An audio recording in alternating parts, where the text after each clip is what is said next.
Kia ora, and welcome to Big Boys Boxing. I was in the gym the other day. Oh, he's out, straight to his face. Oh my goodness! He's taking a short hook on the inside, crap, boom. Look, here comes another one.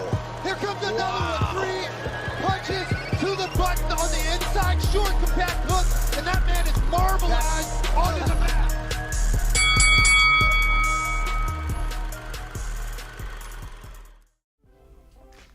What's going on, team? Welcome back to Big Boys Boxing for our cruisy Monday weekend review. Quite a bit of action over the weekend, and just to let you know, there may be a little background noise. It's a public holiday, Queen's birthday here today, so I've got one of my kids home and it happens to be the noisiest. Mumsy and the other one's out shopping at the moment, so I've got a half a peace and quiet. But anyways, pretty, how do I put it, interesting weekend to say the very least. But, just give me a sec here, I will straight away drop a link in the chat here for anybody who may like to join. And pin that to the top here.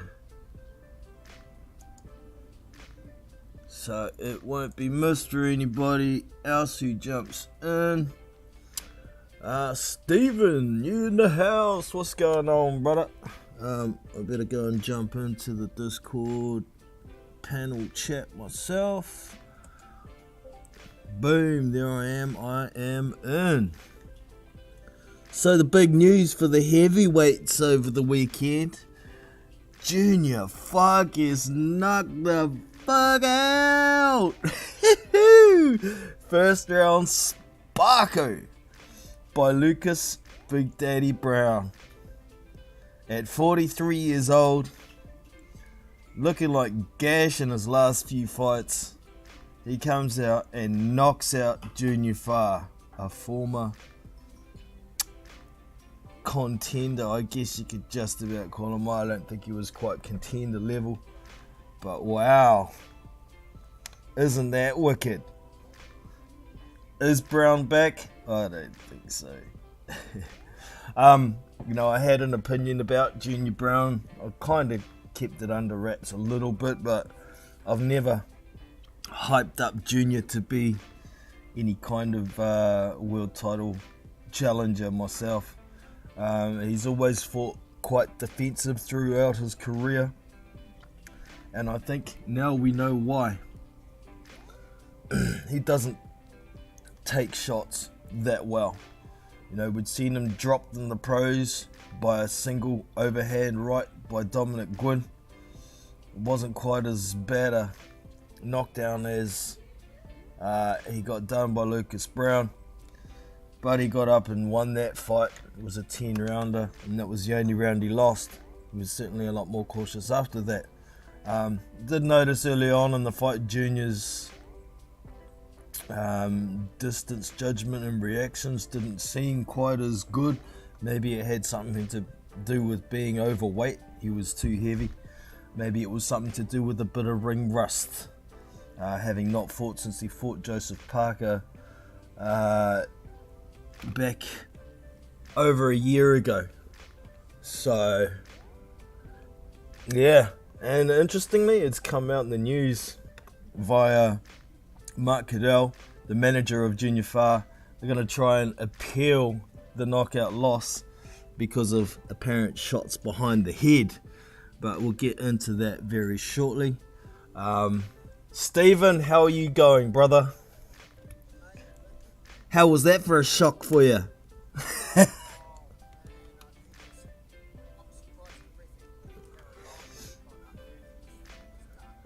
Yeah, man, that spasming like a fish out of water. I thought he was done. Yeah, he got up and he stumbled, and the ref kind of took his time assessing him. I guess, you know, he was the heavy favourite to win that fight, so maybe gave him a chance, but he was done like a dinner, that boy. He was real done. We also got Iron Kong in the house. How are you going, bro?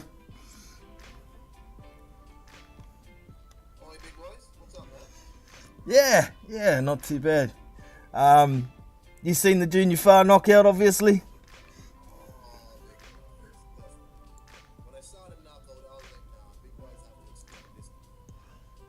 You have to explain this. I mean, how bad did you fall? I mean, really, Lucas Brown knocked you out like that? And listen, I don't think it was no shot to the back of the head. It went like to the side. From the angle, Junior Far was kind of angling his head. And Lucas Brown gave it. Yep. That wasn't no shot to the back of the head. That didn't look like that. Like along the ear area or whatever. Yep. When I first saw it, I thought it was like temple or on the ear sort of thing as well. I think the second one was behind the head, but at the same time, Junior was trying to duck away from the shot. So it's partially his own fault. And, you know, like you were saying, Stephen, the referee shouldn't have let it continue after that first one anyway. And the dude's spasming on the floor. That's... Yeah, man. Yeah, I agree. Even if he's successful with this ridiculous appeal, the damage is done. Nobody's gonna value him as a they might see him as an opponent, but he's not gonna make any money out of it. He's not gonna get paid like he has been paid in the past. So, what's the point?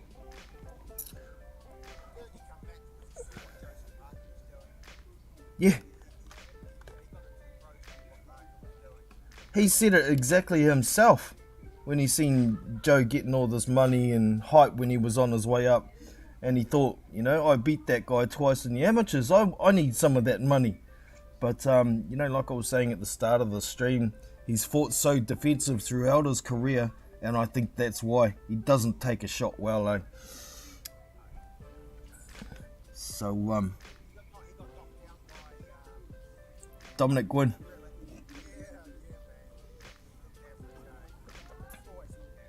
It was a similar sort of shot too. You know, overhand right to the side of the head, and his feet sort of flew backwards, and he went smash on his face on the canvas on that one as well. So, you know, he didn't take it well. But I think Junior Far's over. I think he's more of a family man anyway. So maybe he should go back to washing dishes in Mark Cadell's restaurant.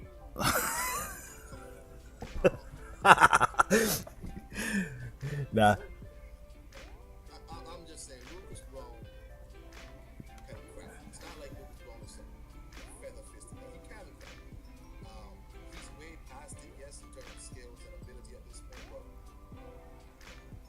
power is always the last thing. Everybody, you've always done that. Power goes last. He has power. It's not like he got hit by some kind of fisted gun, right? But it's just, he just didn't look prepared. His body's soft, and it's not like a 40-year-old man. Yeah.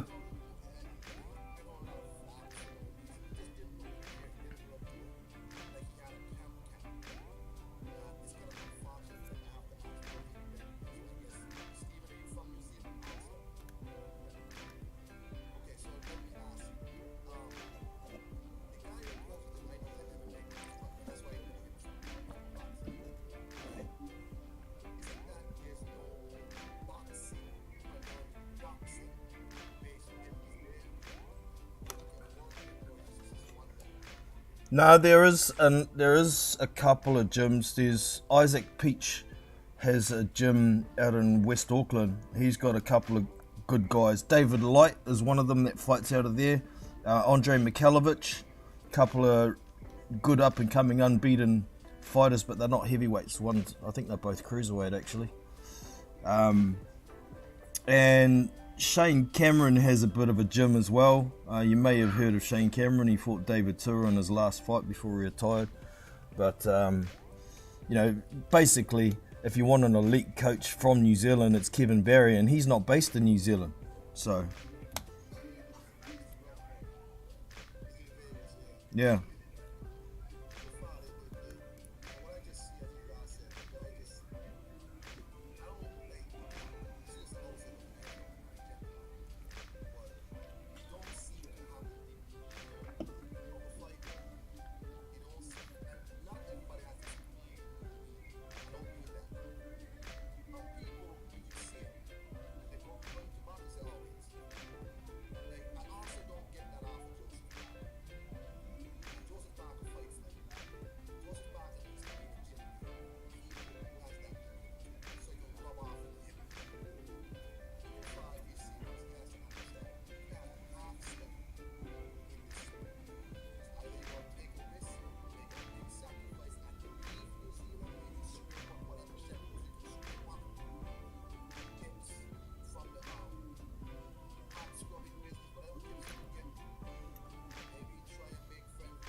Yeah.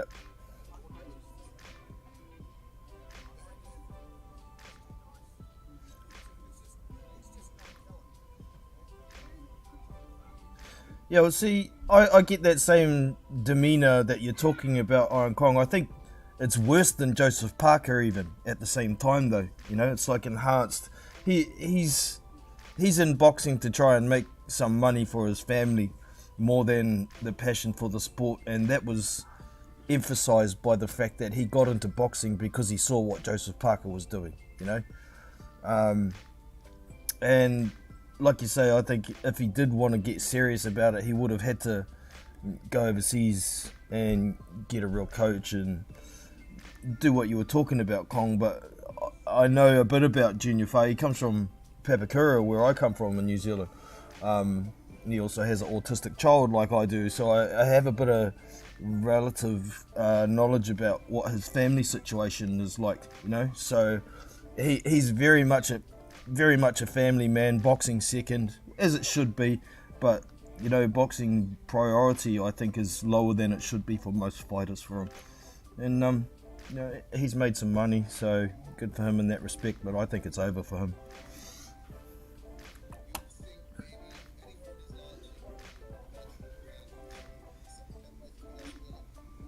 Okay.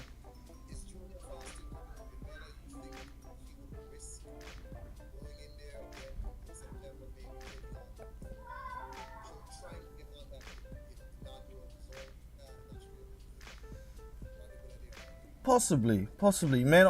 I think even he'd probably try and get a rematch against Lucas Brown, but Lucas Brown ain't gonna do that. He's gonna want to take a big money fight before he ends up, you know, on the canvas spasming out like his opponent was on the weekend. But yeah, it's an idea. Whether Lou would work, well, Lou has worked with Eddie Hearn in the past, on and off, but kind of at a higher level, I guess. So whether he'd let it happen, I don't know. Maybe we'd see. But that's a decent shout, I think.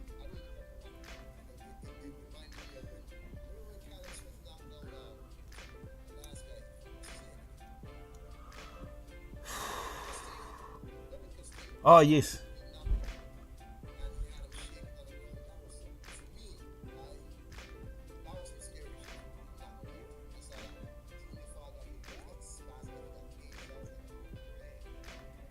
Yeah.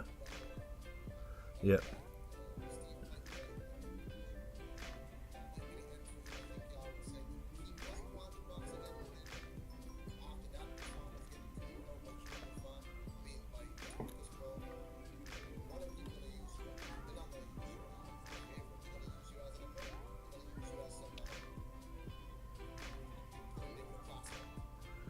Just a second, I think these guys are saying I've got no sound in the chat. Well, my software says my mic is working. Oh, your guys' audio is off. Sorry, guys. Comms audio. No, I've got my software. I've got the comms audio off. It's back on now. Either Kong or Steven, can you say something and give it a test and let us know in the chat if you can hear them now. Mic check. There you go, that should be better. Sorry guys, man, they've just been listening to me listening to you. Oh dang. But yeah, Thanks for that. We back, we got it now. Sorry team, thanks for letting us know in the chat, Hannibal. Just to cover a couple of comments in here. T says Junior Fa is a bum. Man, I wouldn't go quite that far. You know, I've been giving him a bit of shit. Yeah, I've been giving him a bit of shit on my live stream that I did and whatnot, but he's not a bum. This is heavyweight boxing, and that was a big shot. I think that big shot, if that had landed on most guys, they would have been on the canvas. Yeah, that would have been, you'd have been down. He can crack. The dude can punch. It's just, Junior doesn't, I don't know, man. As I was saying, they probably didn't hear me. My thing is, what is Junior Fa going to be used for now?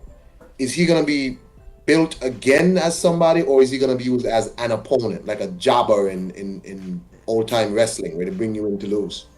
Yeah, he'll be an opponent. Oh, Initially, I think he'll be an opponent if he continues, but at the same time, if he gets going and doesn't get hit with a big shot early, the boy can box. He's very evasive and hard to hit usually.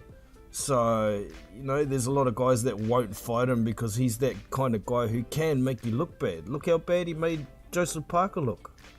You know? He did. That's true. Joseph Parker made himself look bad. Oh my God, that fight was oof. He's done that in a fair few fights, hasn't he? So.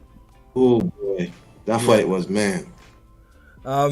So James Jameson also in the house. Hello, mate. Good to see you, man. Did your guy box? What's his name? Justice Hooney? I didn't get to see none of them fights here, by the way. Oh, Hemi Ahio. Actually, yeah, you're right. I was watching an American broadcast, and they didn't stream the fight. I just happened to flick over to Discord. No, they didn't stream any of the fights. Yeah, I flicked over to Discord where one of the bros was streaming one of the UK broadcasts, and they were showing the highlights of Hemi Ahio's fight, and I'm like, oh, what? So I haven't actually seen that yet, but apparently Hemi was looking pretty good in that first round. He was only feeling his way out, but he was landing some really good short shots. And Christian Soy apparently hurt his arm, and his towel stopped him coming. His corner stopped him coming out in the start of the second round. So it was effectively a first round RTD loss for Christian Soy. But yeah, I was fuming because I had just a double bet on with Hemi Ahio. I took him from 1-4 when the fight was 8 rounds, and I put Joe Cordina just as a kicker to up the odds, and the Hemi Ahio 1-4 was paying 6-1, and then with the Joe Cordina just for the win was like $9.50, so nearly $10, 10-1. And then after the fight, it hadn't confirmed on my bookie site. An hour later, it still hadn't confirmed, and then 10 minutes after that, they voided the fight because they changed it from 8 to 6 rounds last minute. Pissed me right off. So it was what it was. But I was picking Hemi Ahio in the 7th round. I thought it would take him a while to break him down, but I think Christian Soy's layoff that he had and being a short notice opponent, he wasn't prepared and suffered an injury early on. Hemi gets the first round stoppage again in front of 50,000 fans, but half the world didn't see it because it wasn't broadcast on the American platforms. That sucks. Lou DiBella, what an idiot. If he had a brain, Hemi's That's what was odd.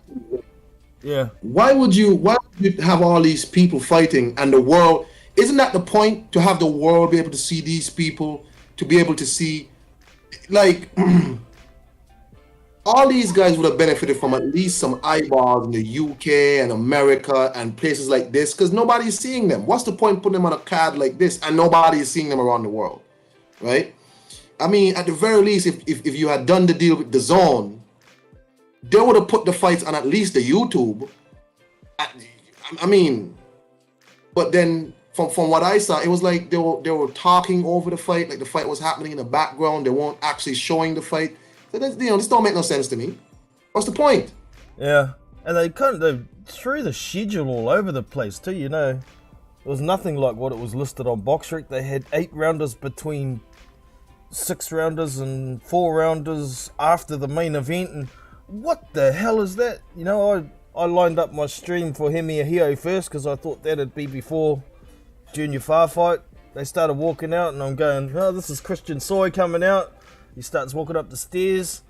Oh shit, that's Lucas Brown. What the hell? So, you know, I had to quit my stream, rush into another one, messed that up, missed the Hemi fight because I wasn't watching it.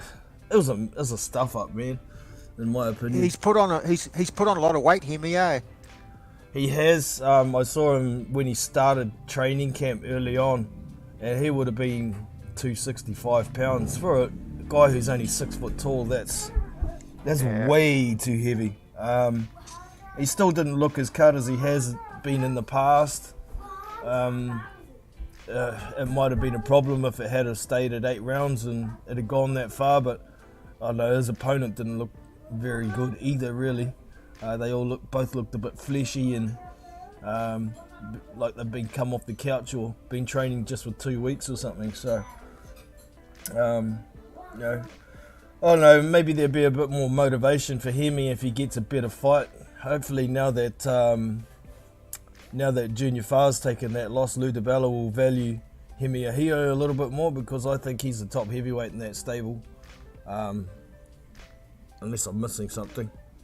I can't think of any other decent heavyweights that Lou DiBella's got, to be honest. So all these people signed with Lou DiBella? All these people, Hemi and all these guys? I'm not sure how long a term contract Hemi is with Lou DiBella, but I do believe he signed with him after he won that Middle Eastern title. It would be wise for DiBella to swallow his pride, not be stupid, and try and work with Eddie again. I know it's in shambles right now because of that little dirty deal he did with Devin Haney. Try and work with Eddie and ask him to get his guys on the launch of the Australian DAZN Matchroom card. You know, get Hemi on, get Junior Farr on again. Try. You know what I mean? That's just my opinion, because I mean, I hear you talk about these guys and I want to see them fight. Not so much Junior Farr, but Hemi. Definitely. I want to see him 2 or 3 times a year. And I believe that he'd become a fan favorite, because, you know, like I've been saying for years, he is the entertainment machine. He's been knocked down a couple of times. He's probably never going to be a world champion, but that dude will fight anyone, anywhere. And he always brings it. He's never going to be a back foot fighter looking to try and win on points. He's there to try and kill, or he's going to be killed. So what else can you ask for when it comes to entertainment from a heavyweight boxer, man? You know? All right, so I guess unless there's anything more we want to talk about Hemi and Junior, nobody wants to touch anything more on those, we can move on to some other fights. Did Naika fight? The Naika fight? I caught parts of it, but it was a bit more competitive than what I thought it was going to be. You want to kick it off there, Stephen? Yeah, man, I don't like the way Nika fights. Like, he's got all the athletic ability in the world, but sometimes when you watch him, it's like you're not in the amateurs, mate. You know, you look like you're clowning.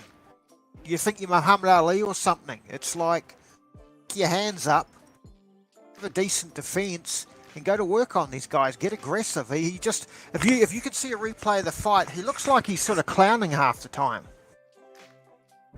Yeah. Yeah, I agree. He's definitely got a lot of that amateur style, and he doesn't seem to be able to shake it. He's decent enough, but if he moves up through the ranks as a pro, that shit's not going to work for too long. What do you reckon, Kong? I mean, when I saw him fight the one time on that Matchroom card in England, what was that the AJ? No, that was a Joseph Parker fight with Chisora 2. And I think that was was that his debut? No, that wasn't his debut. Second fight. But whatever it was. Yeah. Second fight. He has the amateur style still. Yeah, I get it. But I didn't see the Naika. I didn't see none of these fights. And I was hoping that I would see these fights. They weren't available in my market, which was ridiculous. No YouTube stream of it.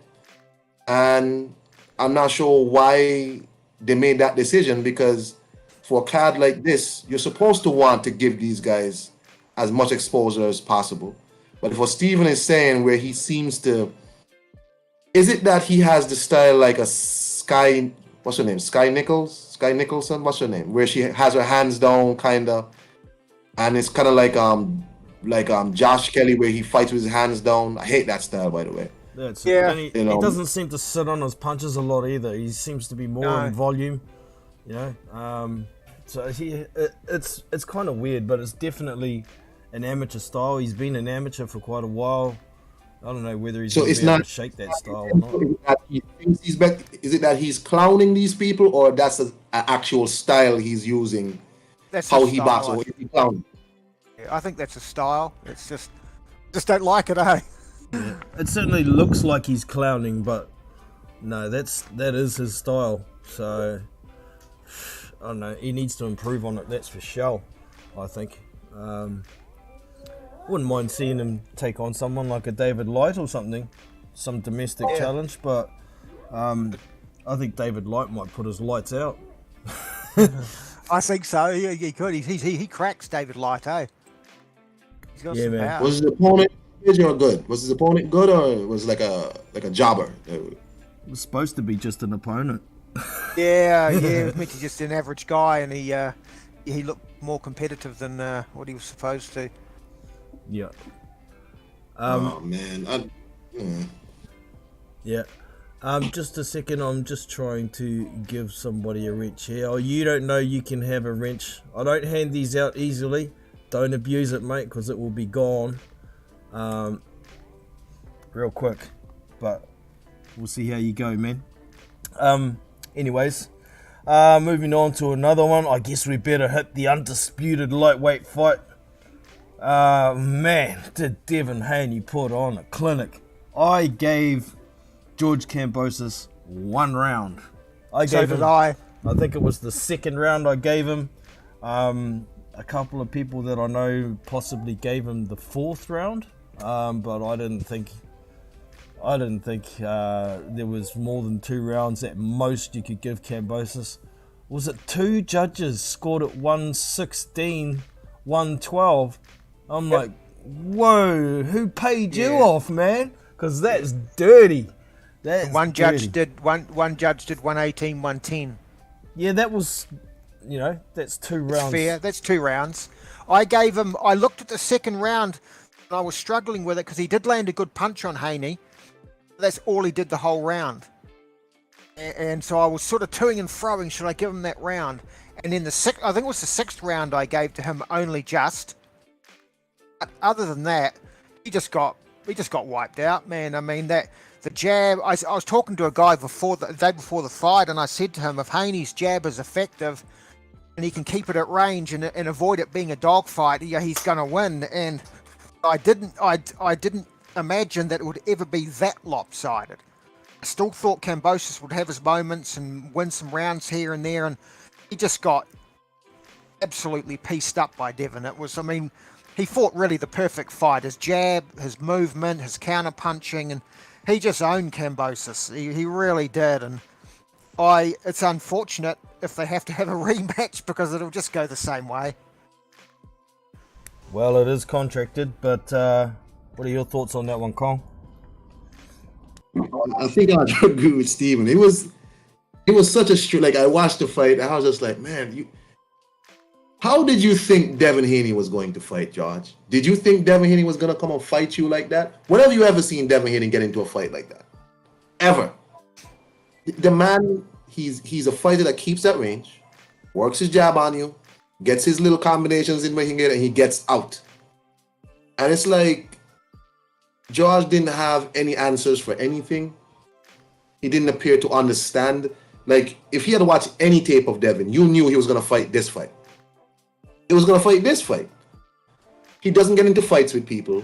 He doesn't allow you to make it a brawl. I think the only person that was successful in getting him into a fight was probably Jojo Diaz a bit. And that's because Jojo is a bit of a stocky guy, big, strong in a way, and he was able to get in on Devin. And he made it a bit interesting. But it didn't look like Kambosos' corner had any information for him. I remember hearing his father over the ropes, your punches gotta be sharper. You're a sharp shooter. Be sharper. I'm like, what kind of advice is that? You're not telling him to step over and come with the overhand right, nothing. Just be sharper? Thank you, Dad. They weren't even telling him how to get inside. That was the whole problem, was he couldn't get close.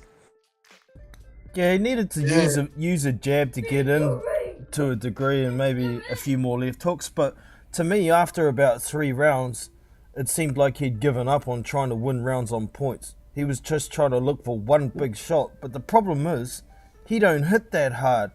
And I think they had the illusion they've given themselves that Devin Haney is so chinny that they could land one shot on him and it'll be over. But Right. you know, And he landed a couple of good shots on Devin, and Devin took him. You know, so Yeah, it didn't phase him. Didn't phase him. yep. yeah, I wonder if that with that knockdown on Teofimo made him too over. Like Teofimo was just rushing like an idiot. That's why you knocked him down. Teofimo was just fought a fight that was perfect for George Kambosos. Like a real dummy fight. Yeah, if you look at Teo, he didn't jab. No. He wasn't jabbing the whole fight, and that's why Kambosos was able to get to him. There was a difference. He just yeah, fought the dummy fight, rushed Kambosos caught him. What do you yeah. you know, but it's like Devin just quickly. Devin fought like when I picked Bivol to beat Canelo, I knew why, because Dimitri Bivol showed in that fight. He's not greedy. He gets what he can get, and he gets out. Very efficient, very cautious. He gets into a rhythm on you. He finds that distance on you, and he stays there, and he works you all night. And that's what Devin did to George. He didn't get greedy. Didn't try and go for no ridiculous knockout when it wasn't there. He just, oh, you're gonna let me jab you all fight? No problem. Then I'll do it all fight. No problem. No problem. I'll win boring. It's fine. You know? It's funny. I was hearing someone talking about the fight, and they're saying, "Oh, Devin could have done more. He didn't take any chances." And it's like, well, he didn't need to. You know, he was owning Kambosos, so he thought, well, if this is working, I'm just going to stick with this, and I'm just going to get it done. Exactly. No problem. If people find a fight boring, no problem. I'll win boring. It's fine. If he allows me to do this, I'll fight. Just do it. What do you mean? Yeah, man. Yeah, man. Why try to fix what isn't broken? A win is a win, and let's be real, it was for undisputed, so why would you take risks that you don't have to? George didn't know what to do. I mean, if he was going to throw a counter shot to try and knock him out, so be it, you're going to lose. But if he wanted to throw, in my opinion, if he's going to land a counter, he needs to follow it up with a combination to try and do something. Landing one good shot in a round ain't going to win you the round when the other guy's jabbing your freaking head off. Dumbass. Yeah. Yeah? He couldn't get out of the way of that jab, eh? He just had no idea. Yeah, he was eating it like Weet-Bix all night, man. And one of the funny things now with Devin Haney, every time anyone who fights Devin, the question is going to be, can they beat his jab? Can they get inside? Because you look, even a guy like Loma, he's giving up 5.5 inches in reach. Yep. I mean, You know? yeah, Devin is big for, well, he's long and tall for lightweight, isn't he? It's expected he's going to move up sooner or later. But, 140. I'm not gonna lie. yeah. It looked like people in two separate weight classes in that fight. Kambosos looked really small. Like He did, man. it looked small. It looked like people in two different weight classes. Like I looked at them I thought that at the weigh-in and at the press conferences when they were facing the camera, and you looked at the width of when they were facing the camera, the width of Kambosos from shoulder to shoulder and the width of Haney from shoulder to shoulder. He just looked way bigger, way thicker. Indeed. This is a new guy in the chat. Is it Credit Guru? Credit Guru? Hemi broke his opponent's elbow. I believe that. What? I'd believe that. He had an arm issue, and Hemi throws a lot of heavy shots to the body, whether they're landing on arms and whatnot. I'd believe maybe that's what happened. I haven't read anything on it.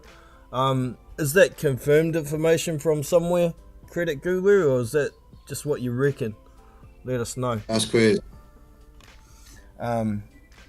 No, and that brings me back to the point about Christian Soy being a late replacement opponent and not having much training. You know, the body's not conditioned to that sort of thing. But I don't know. Yeah, Credit Guru. Let us know. Who do you think? Who do you think can? You got I looked at it. Regis Prograis has giving up about 3.5-4 inches in reach to Haney. So's Loma's given up 5.5 inches. Tank Davis is giving up about 3.5. It's going to be very interesting to see. These guys could knock. I think they could knock Haney out if they can get to him, but can they get to him? You know, it's going to be very interesting if he fights any of these guys. I'd like to see Prograis fight Haney. He knows how to get I think- inside. That's a great fight. Prograis is really aggressive. That's the thing. He's super aggressive. So, you know, and he's a much better fighter than George. Now, no disrespect to George, but he just is a better fighter than George. And he's really, really aggressive. And he's used to fighting people bigger than taller than him. Prograis can punch. And when he lands on Haney, Haney's going to know. He's going to know. Yeah, he's not going to just eat that like we ate it with Josh. So, and he was pissed off on a live. He was like, yo, people, they don't want to fight me. And that's real. And people literally don't want to fight him because he really hurts people.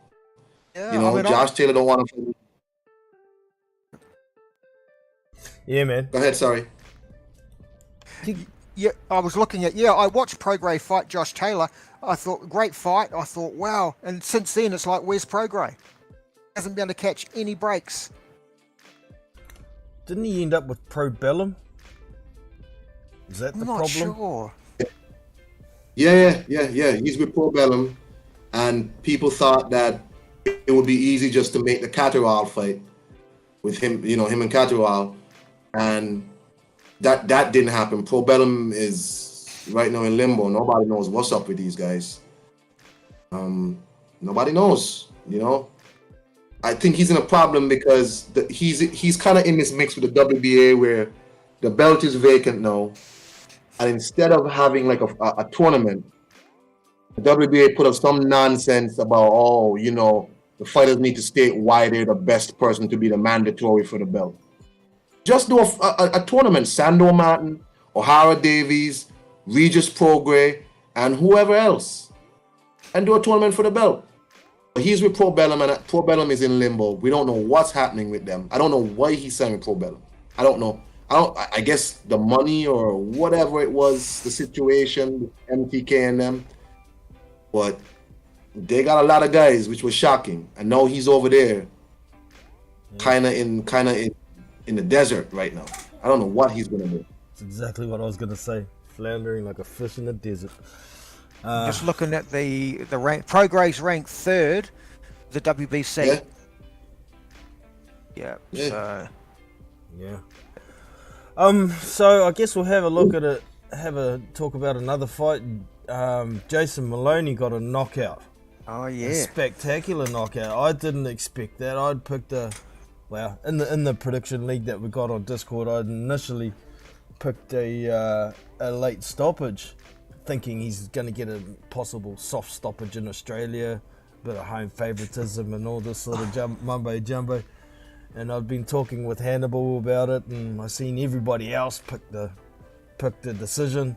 With 7 minutes to go before the deadline, I changed it to a decision. What a dumbass! But yeah, I picked a decision. Yeah. Well, looking at his record and his opponent had never been stopped or something like that, I thought, okay, we'll go decision. But yeah, he got a good knockout, and I see the commentators talking about this proves he's got great power and nobody's going to want to fight him now and whatnot. But it's like, look at his opponent, man. His opponent wasn't elite, wasn't even gatekeeper level or anything like that. You know, I think Jason Maloney's kind of low-level contender, sort of gatekeeper level in his division. Myself, I don't think he's anything special. He's solid, and credit for getting a nice knockout in front of 50,000 fans. But yeah, I don't know. How far do you think he can go? You can have a crack at that one, Kong. Well, again, I didn't get to see none of these fights, and I'm pissed off because I wanted to see your guys fight, and I didn't see these fights. None of them. Okay, fair enough. Well, you saw that. Yeah, you saw that one, did you, Stephen? Yeah. I mean, it was impressive, but again, it's the opponent. You just sort of wonder. I mean, I'm looking at that opponent. I'm just going up on Boxing Rec now. Like, as I say, he looked good, but Polite or something his name was? Yeah, Polite. Like, he had 28 fights, 23 KOs. He'd had 4 losses going into this fight, 2 KOs. So, Yeah, I don't know. It's hard to. And when I go through his record, there's not really anyone in there. That's what I was about to say. When someone's got an attractive looking record, you instantly got to go and look at who they've fought. Yeah, there's The no. numbers there's not don't really. tell the story, really. Yeah. But yeah, it was what it was. I think Andrew Maloney got a decision win after the main event. I don't think it was telecast at all. That was crazy. I don't know what the hell Lee DiBella's doing with this card. It was messed up stuff. But I also I didn't see the fight. Stephen Fulton got a decision win over the weekend. Yeah. I didn't see that either. I will have to catch a replay of that when it's available at some point. But who was he fighting? Was it Daniel Roman, I think? He fought, and I expected that to go the distance. I'd like to see how the fight went. I haven't even seen the scorecards or anything for that yet. But yeah, and I can't really think of too much else. There was Joe Cordina. That's right. Joe Cordina got a nice knockout against, what's that Japanese guy's name? Kenichi Ogawa. I expected that to probably go the distance. They've fought before. Cordina got a majority decision or something or split decision last time around. But that was a while ago, I think. And he caught Kenichi Ogawa. He fainted a jab to the body, made Ogawa look down, and he came over the top with a right hand and put him to sleep. It was beautiful. I've never seen Cordina do that before. I thought Cordina was, average contender level, above gatekeeper, obviously decent. He's unbeaten, of course, but hadn't fought the level of opposition he needed to be credited as being a star. But Joe Cordina looked awesome in this fight, man. Yeah, I didn't see that one. I didn't. Phil Cole Roberts would be happy. He's a Welshman, and so is Cordina, and it was in Wales. The crowd was going nuts, man. It was a great performance from Joe Cordina. Did you see that one, Cole? Oh yeah. I mean, it was one of them punches that was so clean. There was no smothering the punch. There was nothing. It was just so pretty, so clean, set up so beautifully, and landed perfectly, big boys. And he cleaned them completely out. They could have stopped the fight as soon as he fell. Yeah, man. That's how perfect it was. Yeah, that clock was clean. There was no more ticking coming out of that mofo. It was beautiful, that's for sure. There wasn't. I thought Cordina could do it by decision, because I know Ogawa is the power puncher, all this, but my God, I mean, the thing is, it's not much to say about the fight because it was only 2 rounds. But all I can say is, man, well done, Joe Cordina. Man, damn, that's crazy. That's crazy. He's now it was a champion. Perfect night. Perfect. Yeah. It was the perfect way to be a champion, perfect champion to beat. It was just, man. Steven, you didn't see the fight at all? You didn't see the highlight, nothing? No, I'll check it on YouTube later. Yeah, man, you're going to have to see that one. The first round was really cagey. I thought Ogawa probably won the first round just on the jab, but and he landed a couple of straight rights. But Cordina was landing a few punches of his own, downloading the information in that first round, and yeah, just that one shot, perfect shot, came out of nowhere, I thought, really, and it's like, holy shit, it's over. Whoa. That was awesome. And all week everybody had been talking about Ogawa's right hand is gonna do the damage, and he's the puncher. Cordina can only win it on points if he does. He proved everybody wrong, so big ups to Joe Cordina. He definitely deserved that win. And who's his coach? only been under this new coach for a little while, hasn't he? It seems to be making a difference, so stick with it, and we're going to see him in some good fights because now he's a champion. He's got to defend that shit, so... Yeah. I'm just checking Stephen Fulton. It was 120 to 108, 120 to 108, 119 to 109. Wow, shutout on 2 cards. Yep. Wow. I have to catch a replay of that one.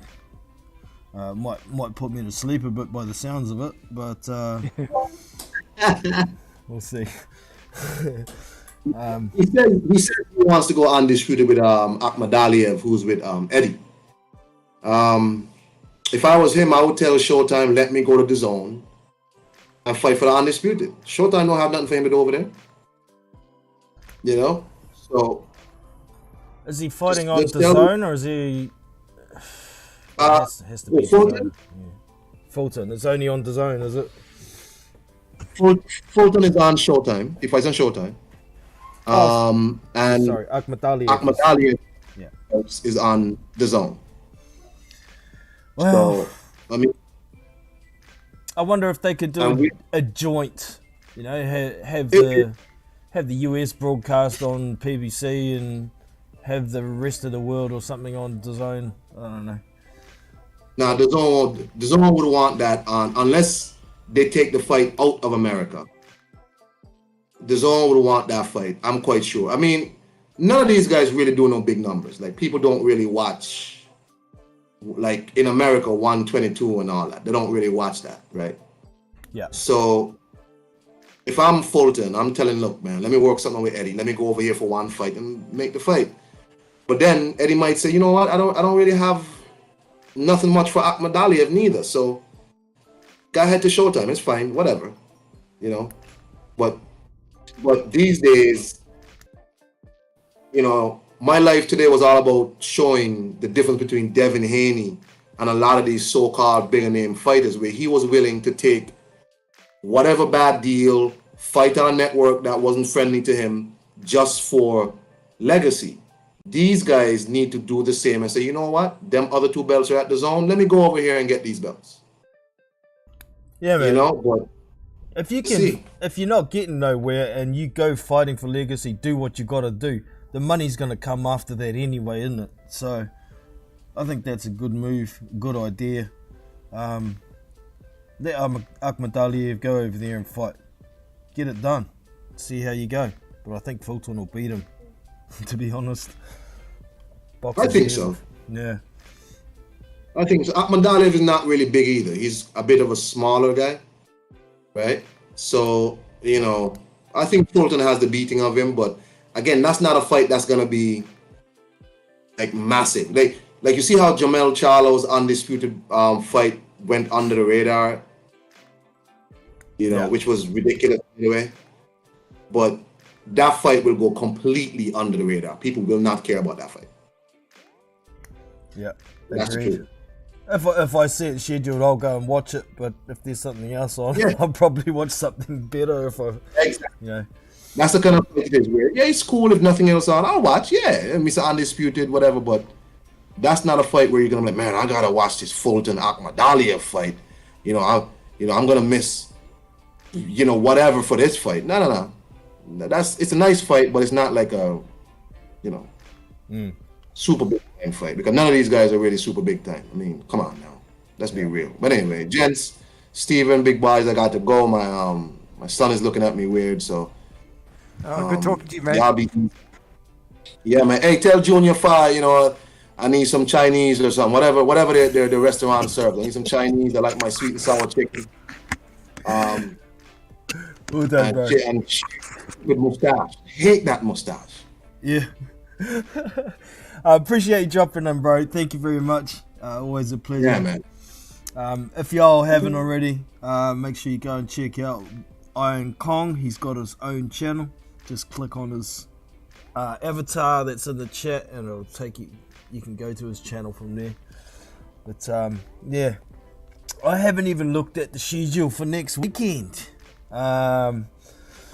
Is there something you're looking forward to that you can think of off the top of your head, or you haven't got that far yourself? I'm looking at Boxing Rec. You got that Inoue Donaire fight tomorrow. Yes. I've already got my I think bets down for that. Yeah, I think that's tomorrow. I sort of picked in a way on points. Yeah, I went within away by a late stoppage, 11th round. Okay. Donier's 39, he's he's getting close to. He is getting up there in age. I think it could go either way with a decision or points, but I definitely think Donier's going to lose this one. I think he's getting too long on the tooth. But we've thought that before with him, haven't we? Though, Yeah, he could pull out one last big performance. You just never know. Power is last to go, and they don't call him the monster for no reason. Yeah. What else we got next week? Dubois, Trevor Bryan. Oh, yay! I wonder if that one will actually make it into the ring this time. Yeah, Jamie Munguia fighting Jimmy Kelly. That's about it for the weekend. And then on the 18th, you've got Jamal Charlo fighting Selecki. Why is he fighting that dude? Why is he fighting Triple G's leftovers from years ago? What's that dude doing, man? It's he's so disappointing to me. I look at his brother. His brother's doing great things, and he's just not challenging himself. I'd love to see Jamal fight Benavidez or someone like just somebody. It's just wasting his career. Yeah, sitting on the shelf, rotten. Yeah, man. He is, man. He is. It's just terrible. What's his weight class? Was he 168 or 160? He's 160 now, but I think this is going to be his last fight at 160. He says he's moving up to 168, okay. And so then you've got Jamal's going to move up to 160 apparently. Right. Yep. So he'll be in the same. Is it 168? He'll be in the same weight class as Benavidez, Saul Alvarez. Yeah. LaPlante. Oh, he's going to have to fight somebody if he goes up there, man. I'd expect him to end up fighting Caleb Plant in his first fight up there. Think so, eh? Yeah, that'd be a good fight. I'd watch that. It'd be interesting enough. I would laugh my tits off if Caleb Plant boxed his ears off and beat him by decision. It's a possibility. He probably will, mate. But what's the other fight? Saturday the 18th, Artur Beterbiev against Joe Smith Jr. That'll be a good fight to watch. That'll be fun to watch. Both guys hit very hard. Joe Smith's got a concrete chin. Beterbiev's been down, but he's a beast of a man. So I expect Beterbiev to win that one. But as always, Joe Smith Jr. will put in a hell of an effort, land some good shots, and maybe even put Beterbiev down once. Give him a fright. Yeah, and I've just seen another one here. Saturday the 2nd, it must be of July. Huey Fury, Michael Hunter. That's a decent fight, but most people seem to be picking Michael Hunter in that one. But I look at that last fight of Michael Hunter's against Jerry Forrest. I think he was very lucky to get out of that with a draw. He looked really, really bad, and Huey seems to be making improvements with his aggression. Sitting down on punches and not running away so much. So I think Huey's going to win that one on points. That's going to be interesting. Ease him up with the jab. Yeah. What about Anthony Joshua Usyk? Is that in July or? Oh, they set a date? Or I'm sure they did actually set a date for that one. Let's have a look. 23rd of July is sticking in my head for some reason.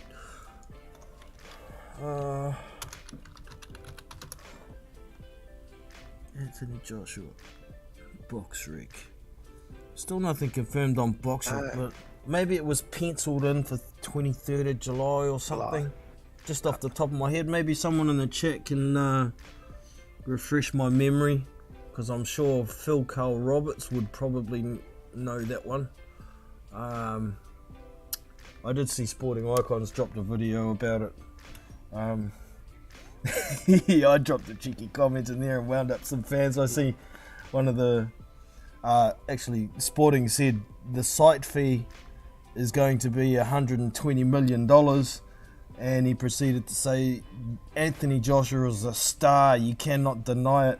So I dropped the comment in there saying, wow, Alexander Usyk really is a star now, isn't he? Just a have a cheeky dig that he didn't even mention Alexander Usyk, who's the 3-bout champion at the moment.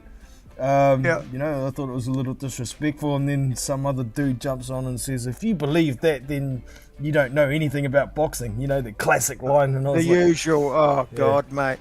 Well, I had a maniac today on this chick, a moderator on our channel, and she was going, where's all these great white champions? Where are they? And I replied back. I said, well, you had Bivol just outboxed Canelo. You got Usyk, Loma, Josh Taylor, Fury. You know what she replied back? What? It was a closet racist. She baited it. She asked. Yeah, she asked a race-based question, so I gave her the answer. And then she comes back that I was a closet racist. She knows how I move, and I'm like, okay, man. I said to her, well, the only person bringing up racial issues here is you. Yeah, well, she asked the question, she got the answer she didn't want, so my advice is don't even reply, don't even answer those stupid questions, because they're trying to trap you, mate. Yeah. Oh, it was. I was just like, man, just pathetic. You know, there's one thing that tires me out about boxing is the race baiting bullshit. Yeah. You go into a boxing channel, you just want to talk about boxing, and everyone's coming at it with all this racial shit. Yeah. It's just like, oh my God, mate. Just, you know, I appreciate fighters for their ability. Exactly. Doesn't matter what colour their skin is, what country they come from. I couldn't care less. And the way people go on about it, man, and all these people getting upset about Kambosos calling Devin Haney boy and all this stuff, and it's racist, man, and Kambosos is a racist. Well, it wasn't that long ago Devin Haney was saying he'd never lose to a white boy. Oh, did he do the who said that? It was in one of my intros. Hopkins did it too, I think. That's it, Bernard Hopkins. Yep, but Devin Haney said it as well. He's never going to lose to a white boy, and the only reason you would say that was if a white boy's skin colour is an issue for you. I think a lot of when a boxer says that sort of thing on camera, it's basically them trying to get eyes on their fight upcoming. You know, they're not meaning what they're saying in a racial manner. What they're trying to do is just get some eyes on their fight. Because, you know, the old saying is any publicity is good publicity. So, it is. You know, But it's like, you know, when you see people, though, they want to get all high and mighty about it and take offence when one fighter does something that they deem racial.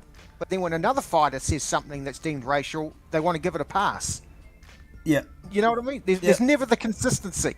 Yeah, well, sometimes it's because it's their favourite fighter or the fighter they don't like. Sometimes it's because it's the opposite race doing it to one other race, or, you know, that sort of thing.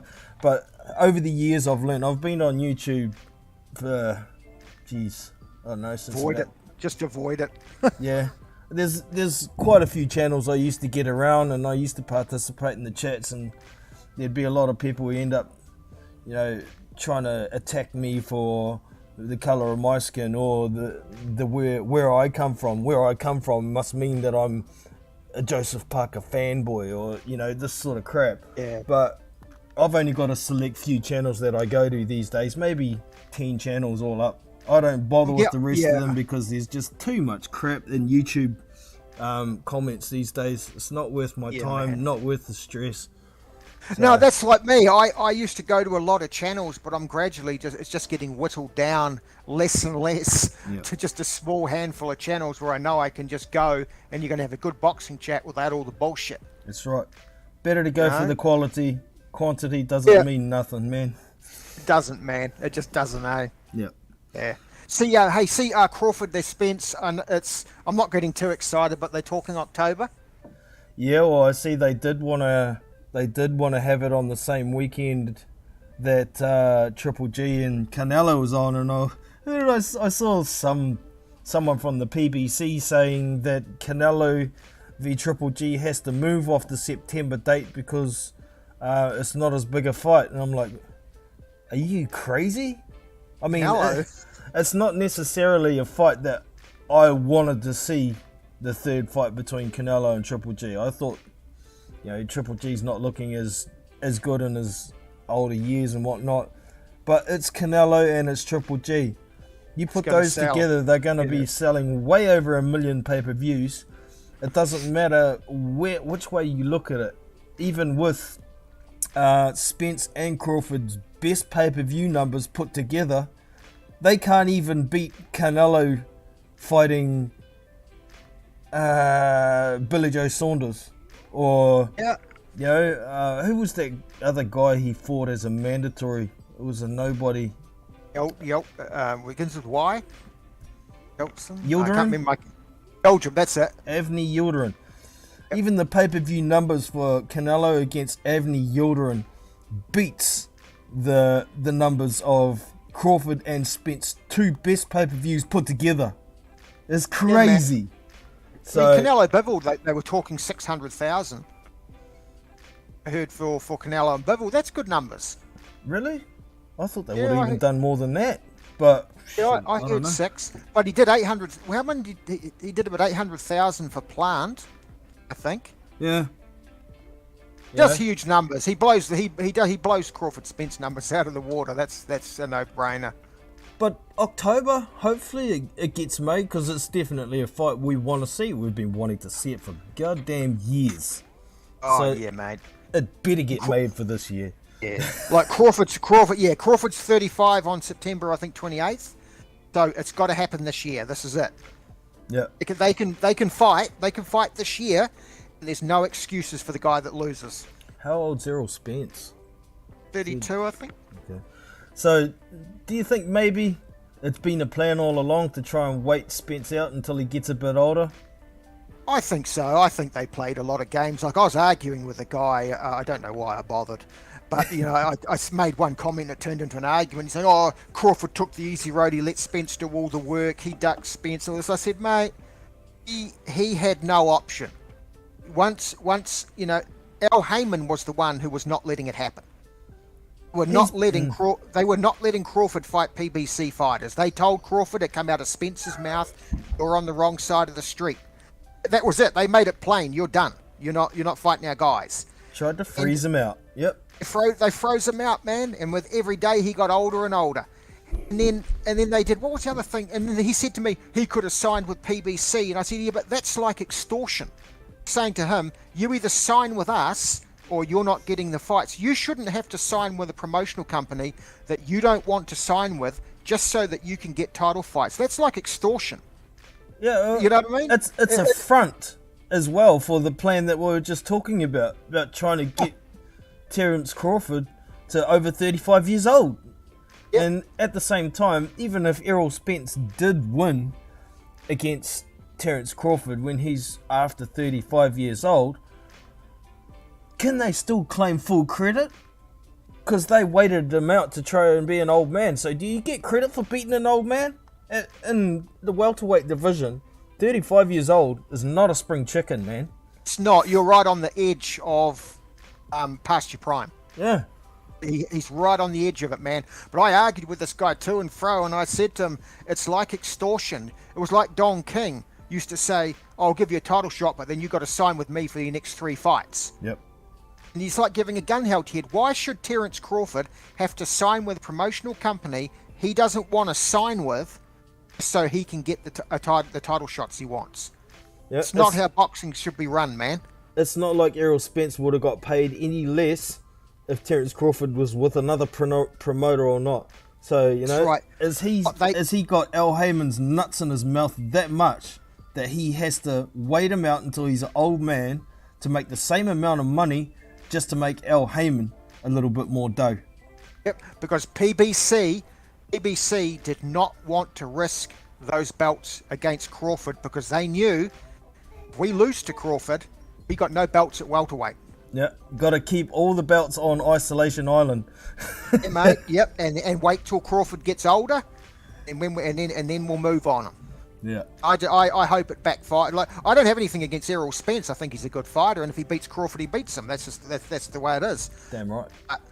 Way they conducted themselves, they've been sneaky. The politics is the disgusting part of it. That's it. It has been. It's been really sneaky for a long time, man. It's been filthy. Yeah. I would love to see Crawford win. Just to stick it to Heyman. And just to stick it to him, man. So what are you guys going to say about me now? Yeah. To beat your guy. I'm undisputed. What are you going to say now? Undisputed in 2 weight classes. And then, you know, he'll have, I think he's only signing for a 2-fight contract with PBC. I think so. So now give me whoever you want. I'm going to take my fight. I'm going to win that fight. I'm going to take my belts. And I'm taking them off this damn island because I don't want to be isolated like you've done with Errol Spence. Who else have they had? They had Pacquiao there for a couple of fights, but Yep. I think Pacquiao could pretty much do what he wants because he's a superstar. But guy. who else is there? Ugas. Danny Garcia was Danny there. Was he Garcia. signed with them? Or I think he just was, retired? yeah. But that's what it is, man. Hopefully Bud Crawford can get those belts away from Isolation Island. But all in all, when it comes to it, I just want to see a good fight on the night. And best man win. Yeah, I like them both. If Spence wins, he wins. Good luck to the guy. Yeah. But it's just the way the PBC has rolled has been pretty filthy to me. Yeah, agreed. It's not only in that division too. They've done it in a lot of places. I mean, look what they did with Wilder when he had the belts, you know. Oh, mate, that WBC belt, they had that locked up. Do you know what this other guy said to me? He goes, "Oh, what about Porter? He crossed the street." I said, "Why was Porter allowed by the PBC to cross the street? Because he didn't have a belt. He had everything to gain and nothing to lose by Porter crossing the street." And they made a lot of money off Porter, and I think they knew if he loses, it was going to be his last fight anyway. Yeah, they had nothing to lose. They had nothing to lose, man, and everything to gain. Yeah. Canelo had to go there too. Yeah, well, he went over there to do what he had to do, but he didn't have to sign a multi-fight deal because he's the man in boxing. He can do what he wants. And realistically, PBC wanted that Canelo money, so they let him come over and take the last belt at 168, but they made millions out of it. So it was worth letting a belt go, I think, for that one. I do believe Caleb Plant actually wanted to fight for legacy to a point. But yeah, halfway through the fight saying, "Yeah, I'm pretty good, eh? Were you getting your head boxed off and beaten up?" I don't think that was the smartest thing from Caleb Plant. God, yeah. He actually didn't do too bad in the fight, Caleb Plant. I actually thought he was going to get to the bell. I thought, shit, he's going to make it. But then, Canelo caught up to him and did him in. But yeah, he did okay. Really, he fought the best fight he could fight, basically. He did. I agree. Yeah. He did extremely better than I thought in the first half of the fight. Anyway, I think he. Yeah, then even Canelo got a couple started of rounds, working. so, you know. Yeah, started working him out. Well, yeah, that's what it is. So, just off the top of our heads, we've got this Daniel Dubois and Trevor Bryan fight to look forward to next weekend. Hopefully they make it to the ring. I think that's about us for today. So, Yeah, any final words before we go, Stephen? No, that's about it, man. We've talked about everything. We're going to go get some lunch.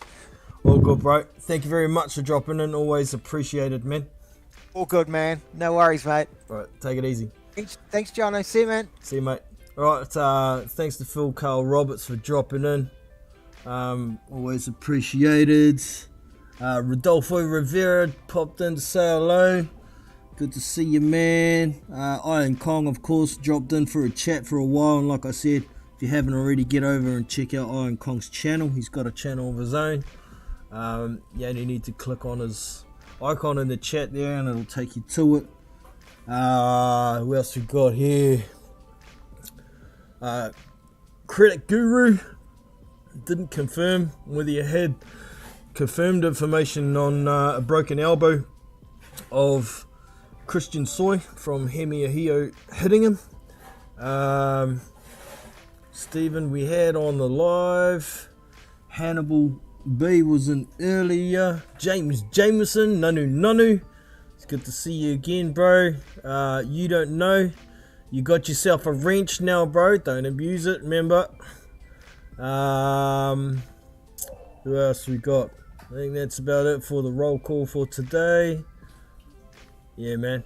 That's it for today. Oh, we got TEM far as a bum. I don't know about a bum. You still beat the living snot off your head, I think, mate. You know. So it is what it is. That's us for today. Hope you've enjoyed. And make sure before you go, you hit the thumbs up, you hit the subscribe button and the notification bell for future content so you don't miss nothing. That's it. I'm Jono from Big Boys Boxing and I'm out here. Catch you next time. So that's us for today. I hope you have enjoyed. You can show your appreciation with a thumbs up and subscribe to the channel if you haven't already. Be sure to check out our Discord community where you can find boxing news, fight links, live streamed fights and much more. So look after yourself and your family. I'm Jono from Big Boys Boxing and I'm out. See you!